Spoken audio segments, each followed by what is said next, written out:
സ്വതന്ത്ര ഇന്ത്യയിലെ മുസ്ലിം സ്ത്രീകൾക്ക് ജീവനാംശം കിട്ടുന്നതിന് സുപ്രീം കോടതിയുടെ ഇടപെടൽ വേണ്ടി വന്നു.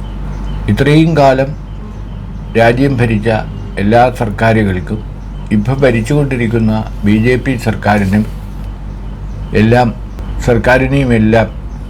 ഓർമ്മപ്പെടുത്തുന്നതാണ് സുപ്രീം കോടതിയുടെ ഈ വിധി.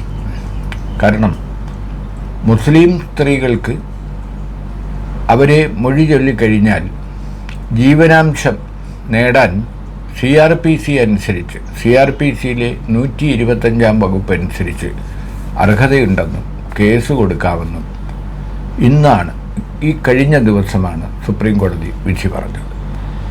ജസ്റ്റിസ് BV നാഗരത്നയും AG മസിയും അംഗങ്ങളായുള്ള ഡിവിഷൻ ബെഞ്ച് പുറപ്പെടുവിച്ച ഈ ഉത്തരവ് ഇന്ത്യൻ ജുഡീഷ്യറിയുടെ ചരിത്രത്തിൽ ഒരു നാഴികക്കല്ലാണ്.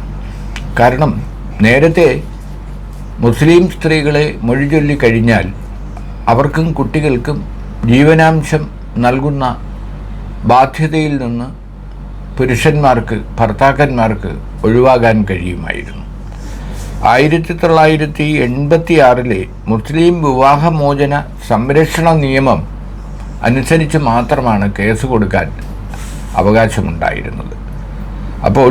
ഇപ്പോൾ നാഗരത്ന പുറപ്പെടുവിച്ച വിധിയിൽ പറയുന്നത് ഇത് ഒരു ദാനമല്ല, ജീവനാംശം നൽകുക എന്ന് പറയുന്നത് പുരുഷൻ്റെ ഔദാര്യമോ ദാനമോ അല്ല, അത് സ്ത്രീയുടെ അവകാശമാണ്.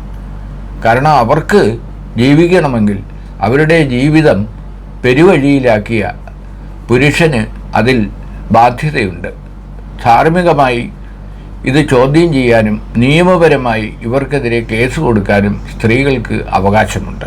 അങ്ങനെ CRPC അനുസരിച്ച് മുസ്ലിം സ്ത്രീകൾക്ക് ജീവനാംശം കിട്ടാനായി താഴെ മുതൽ മേൽക്കോടതികളിലെല്ലാം സമീപിക്കാനും അത് നേടിയെടുക്കാനുമുള്ള നിയമപരമായ പരിരക്ഷ നൽകുന്നതാണ് ഈ നിർണായകമായ വിധി.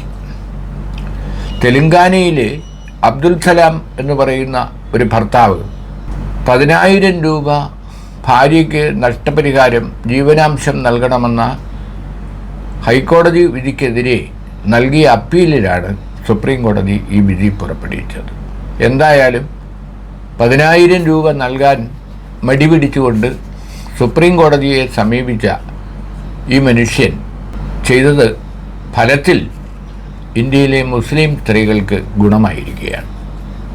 സുപ്രീം കോടതി നിരീക്ഷിച്ച അല്ലെങ്കിൽ വിധിയിൽ പറഞ്ഞ മറ്റൊരു പ്രസക്തമായ കാര്യം, ജീവനാംശം നൽകുന്ന കാര്യത്തിൽ ജാതിയോ മതമോ നോക്കിയല്ല ചെയ്യേണ്ടത്, എല്ലാ മതവിഭാഗത്തിൽപ്പെട്ടവർക്കും ബാധകമാണ് CRPCയിലെ 125 വകുപ്പ് അനുസരിച്ച് ഇനി എല്ലാ മുസ്ലിം സ്ത്രീകൾക്കും അവരുടെ അവകാശങ്ങൾക്ക് വേണ്ടി കോടതികളെ സമീപിക്കാൻ കഴിയും. നാഗരത്ന അടങ്ങിയ ബെഞ്ച് ഇതിനു മുമ്പും സ്ത്രീപക്ഷത്ത് നിന്നുകൊണ്ട് വളരെ ശ്രദ്ധേയമായ വിധികൾ പുറപ്പെടുവിച്ചിട്ടുണ്ട്. അവരുടെ ഏറ്റവും ഒടുവിൽ ശ്രദ്ധിക്കപ്പെട്ടിരിക്കുന്ന ഈ വിധി ശരിക്കും മതേതര ഇന്ത്യയെ സംബന്ധിച്ചിടത്തോളം വളരെ പ്രധാനപ്പെട്ട ഒന്ന്.